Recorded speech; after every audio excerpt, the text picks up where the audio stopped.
అందరికీ నమస్తే. జరంత తెలుగులో మాట్లాడుకునే ముచ్చటకి ఇది ఇనే ప్రయత్నం చేయరు, అపార్థం చేసుకోకరు. నన్ను సెల్లు ఫోన్లు ఎవరైతే ఎక్కువ వాడతారో ఈ జేబుల ఆ జేబుల వెనక జేబుల పెడతారుగా ఫోను, ఇంకో గీలకంట సర్పంచ్ సరిగా పనిచేయడంట. ఒకవేళ పని చేసినా కానీ స్పెర్మ్ కౌంట్ చాలా తగ్గిపోతుందంట. మరి స్పెర్మ్ కౌంట్ మొత్తం తగ్గిపోయినాక పిల్లలు ఆడికెళ్ళి అవుతారు. పొరగాని చూస్తే గట్టిగానే ఉంటాడు, పొల్లని చూస్తే గట్టిగానే ఉంటాడు, పిల్లలు మాత్రం కాదు. ఇక అప్పుడు పిల్ల అత్త పిల్లగానికాయ చూస్తుంది, పిల్లగాని అత్త పిల్లకాయ చూస్తుంది. ఏమైనా నిధి లోపం అంటే నిధి లోపం అనుకుంటారు. వాళ్ళది కాదు లోపం, వీళ్ళది కాదు, సెల్ ఫోన్దే లోపం అంట. ఇక కొంతమంది ల్యాప్టాప్లు పెట్టుకుంటారు. ల్యాప్టాప్లు మంచిగా మోకాళ్ళ మీద పెట్టుకొని టక వస్తూ ఉంటారు. ఇక ల్యాప్టాప్ అయితే ఇది మొదటికే మోసం అవుతుందంట.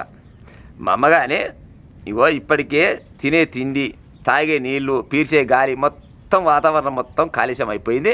అట్ట కొంత లుక్సాన్ అయితే ఇట్ట కొంత లుక్సాన్ అవుతుందంట.